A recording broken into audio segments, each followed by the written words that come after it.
Hi everyone, welcome back to Ellie's Adventures. I am Kayla and Ellie is my service dog in training. And we are in the process of packing up to move down to Winter Garden, Florida for the Disney College program. So I wanted to do this video to kind of explain what my past month has looked like and also my process for getting ready for this program and sort of my decision of why to do it or why not to do it.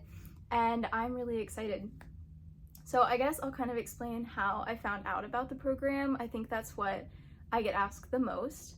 And I think when you apply for the program, when you get in, when you accept, you get a ton of people asking you, how did you find out about this? I've never heard of this. Or the opposite, where they have so many friends who've done it or kids' friends who've done it. Anyway, so I found out about the Disney College program when I was 17.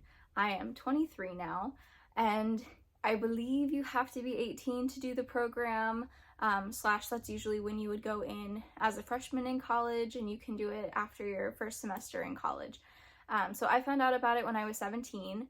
I had a really rough summer, and I kind of turned to a bunch of videos on YouTube about Disney, and that's how I really got into Disney to begin with. So I started watching different Disney YouTubers in the parks who did like merch hauls and things like that. And now here we are. So you kind of have to start somewhere. Anyway, so found out about the program and then kind of forgot about it. And then I was a freshman in college and I had friends who were applying to do the program. And I was like, oh, this sounds really cool. There's no way I'll get in. I started the application, didn't finish it, didn't submit it, but I had friends who got in. And then last November, one of my really good friends actually got into the program and she went and did it, and she is now just finishing up her program. Sorry.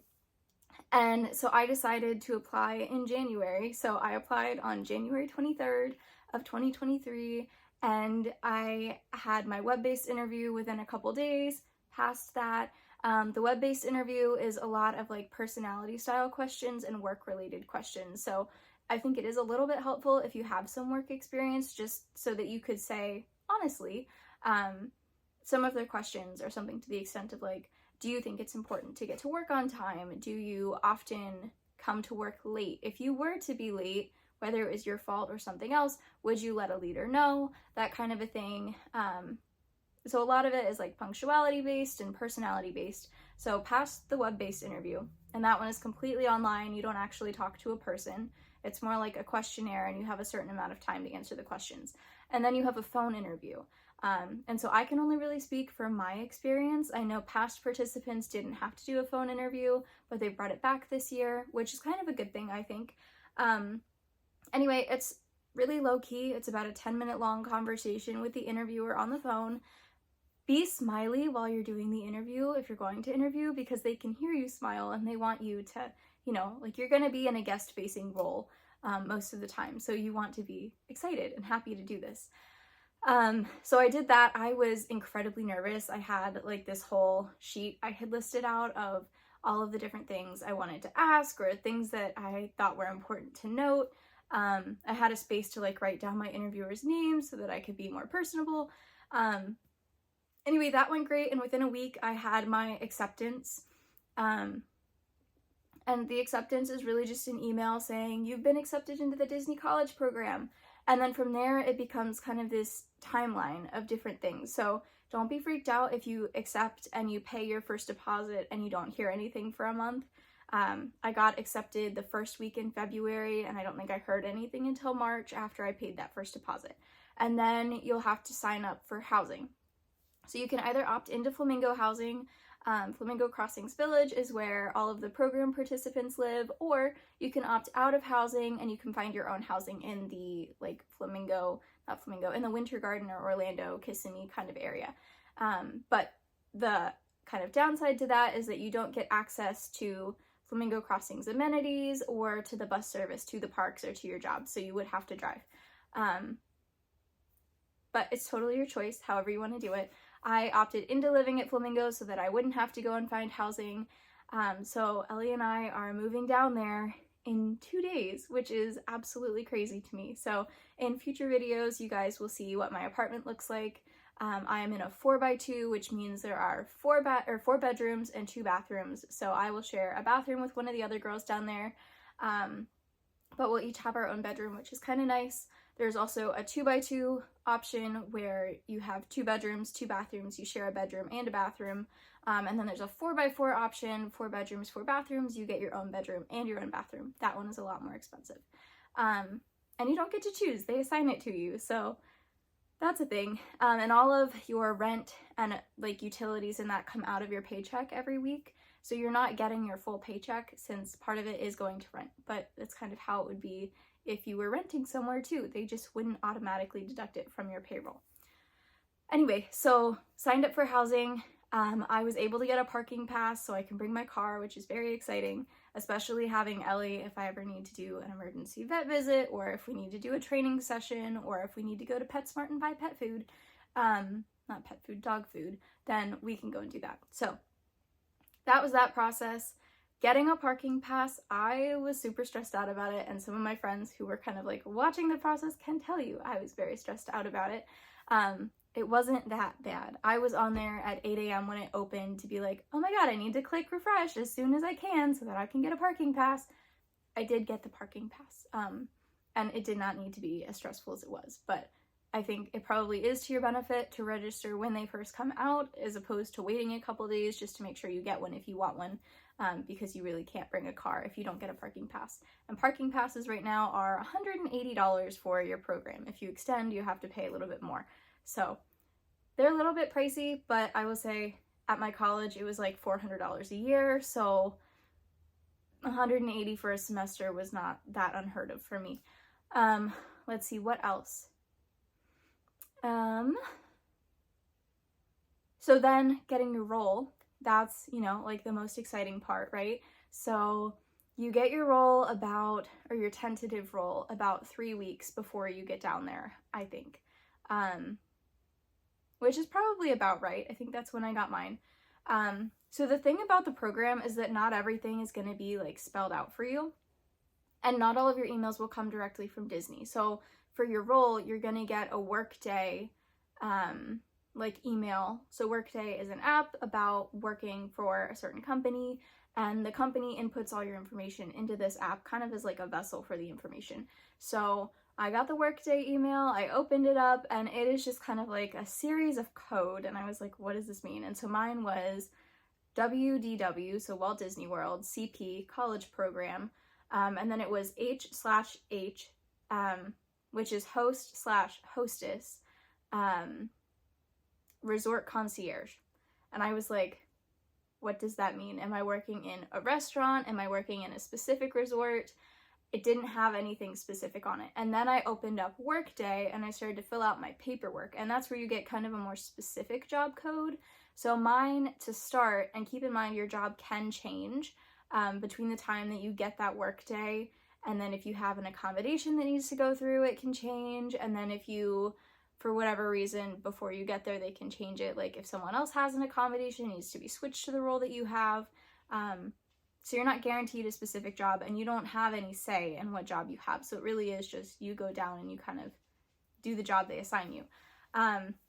So in filling out my Workday paperwork, what I found out was that my role to start with was the Grand Floridian Resort and the Riviera Resort, and I was supposed to be the lounge concierge hostess for those things. So in deluxe resorts, which is what those 2 resorts are, there are certain tiers to those resorts. And if you are at the top tier, so the highest paying guests get access to this special lounge. And so it has things like breakfast, food and drinks, alcohol. You have access to a lounge concierge, which is what I would be. And you're helping to answer questions, help book extra things, give directions, all of that kind of a thing. So that was supposed to be my role. And then I had an accommodation meeting because bringing Ellie, the service dog, and I have, well, service dog in training, and I have something called POTS, which is why I have Ellie, and it makes me sometimes pass out if my heart rate gets too high, my blood pressure drops too much. So because of that, I can't stand for super extended periods of time, and heat is actually really difficult for me. which meant I needed accommodations. So if you're someone that needs accommodations with Disney, there's a couple different ways that you go through it. There's 3 types of accommodations. You have work accommodations, which would be things like, do you need to have a snack while you're working? Do you need extra breaks? Do you need to be able to sit down? That kind of a thing. Do you need to be able to bring your service dog to work with you? And then you have uniform accommodations or costume accommodations. So I wear an Apple smartwatch to monitor my heart rate. I don't have it on right now because it's charging. But it helps me to monitor my heart rate. If my heart rate gets above a certain place, I know I need to sit down and kind of bring my heart rate back down. And my heart rate is usually a lot higher than a normal person's would be.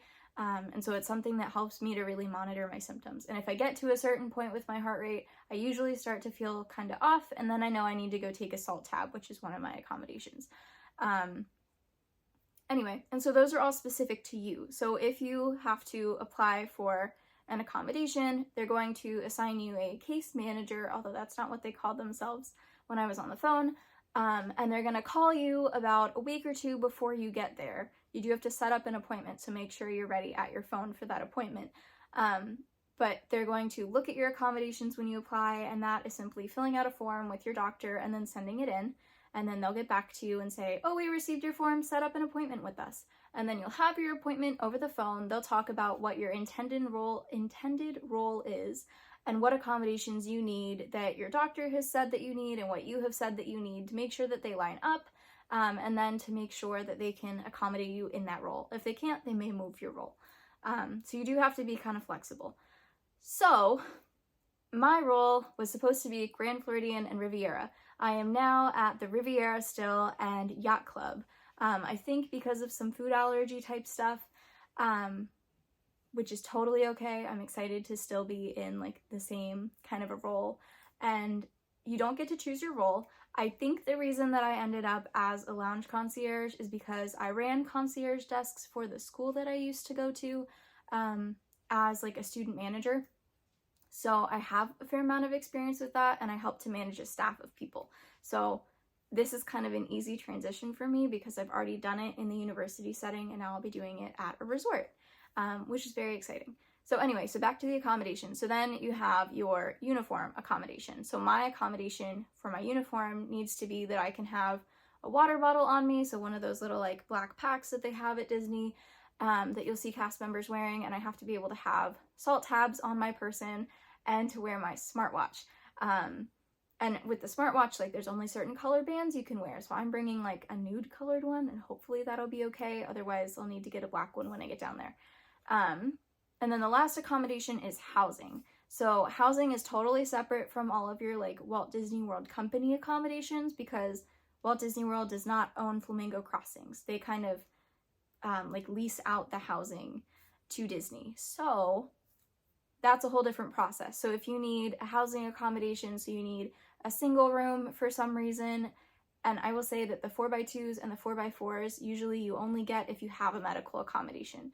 That doesn't mean you should fake a medical accommodation. So I went into this with the expectation that I would get a 2x2 so that Ellie and I would be sharing a room and a bathroom with someone else, so that you're kind of prepared for like, what is your worst case scenario, which I personally wouldn't mind, but also your roommate doesn't know that you're bringing an ESA or a service dog in training or a service dog. They consider them all assistance animals. They don't tell your roommate before you get there. So I could be walking into a place where there's already a person living in a 2x2, wake them up one morning when I move in, and all of a sudden I have a 55-pound dog, which doesn't seem the most considerate. So anyway, so I signed my lease, and Flamingo put me in a 4x2, which means Ellie and I get our own room, which is very nice. Not only for Ellie to kind of have a little bit more space, but also just for my roommates so that they don't have to have her like directly in their space. Some things that I'm planning to do when I get down there for that for having Ellie down there is that I'm gonna obviously introduce her to my roommates and figure out like what they're comfortable with, what they're not, because I have met one of my roommates, which is super exciting, but the other 2 I won't know about until I get down there. So all 4 of us could be moving in on the 5th, or it could be that only 2 of us are moving in on the 5th and there's already 2 girls there. So, and those other 2 girls don't know that a dog is coming. Anyway, I'm going to be planning to go introduce myself and Ellie to our neighbors upstairs, downstairs, and on either side of us. We're on the 4th floor, so there will be people around us. That way, if there's an issue, like if she barks, she is still in training. She's only 15 months old now. If she barks, they can text me instead of going straight to Flamingo Crossing's housing, and see if we can kind of work something out. So that's my accommodation stuff. And my role as of right now, it could change when I get there, I don't know. My role as of right now is to be at the Riviera and the Yacht Club. So that is super exciting. I have no idea what my costumes look like, and that is a little bit, fun. I will find out when I get there. But yeah, so that is all of the kind of Disney College Program stuff that I know right now. My past month has been insane. I graduated with my master's degree on May 6th of this year. So I officially have finished my bachelor's and my master's degree, hence the ears. And I am super excited. So if you are not super familiar with the Disney College Program, you can either do the program while you're in school, so between the time that you're a freshman and a senior, or you can do it for 2 years after your graduation date. So I opted to do the 2 years after my graduation date so that I could kind of finish everything up, and it's totally up to you how you want to do that. The college program is something that I felt like was a bucket list item for me and that I really wanted to try to do, but I was hesitant to apply while I was in school because I wanted to graduate with my friends. And I knew that if I set myself back by doing the program coursework-wise, that I wasn't going to graduate on time, and I did a 5-year program to get my master's, meaning my undergrad work counted towards my graduate work, and they are getting rid of that program in the next year. So if I hadn't done the way I did, I wouldn't have gotten my master's degree. Anyway, but that was totally my decision. You can also do it right after your undergrad and then go back to school if you want a master's or a PhD. The other thing that's kind of cool is that you don't have to be a college-age student. So obviously, you don't have to be between 18 and 22 to go to college. So there are older adults that are doing the Disney College Program as adults. Some of them have families of their own, and spouses, and that is super cool. And so not only are you meeting people who are around your age or have similar interests, because we're all working for a mouse together, you're also meeting people who have a little bit more life experience than you, and you're also meeting people from the cultural exchange program, so people from all over the world who are doing essentially the Disney College Program, but as a cultural exchange student. And you're also meeting people on the Disney Culinary Program, who also live in Flamingo Crossing. So it's really cool that you get to meet so many people from so many different places. And the other thing that's kind of fun is that there's a bunch of different Facebook pages. So I'm in like DCP 2022 to 2023, and then DCP 2023 to 2024. And in those 2 groups, you get to meet a whole bunch of people. You can post a little like blurb about yourself and meet roommates or meet potential friends. And I've made a couple of friends doing that already. So it's kind of exciting to have already met people that I will be going down there with. And then I also met one of my roommates on like a group me, which was kind of cool. Just so that, you know who you're going to be living with, you know who's going to be down there with you. And then when you get there during Welcome Week, you can just kind of like already have a little group of friends. In addition to that, I have 2 friends that are already down in Florida, so I'm really excited to get to see all of them when I get down there. And they have not all met Ellie, so they'll get to meet her, which is very exciting. So that's a little bit about my DCP and what's coming up in the next little while. I'm going to say that I have every intention of vlogging and taking videos and photos and posting all of those. The reality of me actually doing that, we'll see how often that happens, but stay tuned. I have a ton of videos that will be rolling out in the next couple of weeks because I'm about to sit here and film them all. So thank you all for watching. Come along on my DCP journey with me. Thank you. Bye.